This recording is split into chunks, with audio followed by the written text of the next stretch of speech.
नमस्कार, Vidarbha city news चॅनलमध्ये आपले स्वागत आहे। अमरावती महानगरपालिका 2026च्या निवडणुकीच्या पार्श्वभूमीवर प्रभाग क्रमांक 2 गाडगेनगर पीडीएमसी येथे राष्ट्रवादी काँग्रेस पार्टीच्या प्रचाराला वेग आला आहे। पंचवटी चौक येथे राष्ट्रवादीच्या अधिकृत उमेदवारांच्या प्रचार कार्याचे उद्घाटन आमदार सौ सुलभाताई खोडके आणि राष्ट्रवादी काँग्रेसचे महासचिव आमदार संजय खोडके यांच्या प्रमुख उपस्थितीत पार पडले। यावेळी बोलताना आमदार सुलभाताई खोडके म्हणाल्या की जेव्हा सरकार, स्थानिक आमदार आणि नगरसेवक एकच पक्षाचे असतात तेव्हा विकासमानांना अधिक गती मिळते। अमरावतीच्या सर्वांगीण विकासासाठी राष्ट्रवादी काँग्रेसला बळ देण्याचे आवाहन त्यांनी मतदारांना केले।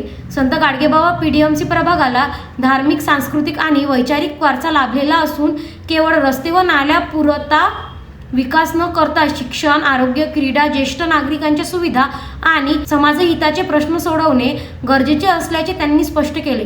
तर आमदार संजय खोडके यांनी विजन विकासाचे गतिमान अमरावतीचे हेच राष्ट्रवादीचे धोरण असल्याचे सांगितले। शहरातील इन्फ्रास्ट्रक्चर, उद्योग, गुंतवणूक आणि रोजगार निर्मितीसाठी सातत्याने पुरवठा सुरू असल्याचे सांगितले। Vidarbha city news Amravati.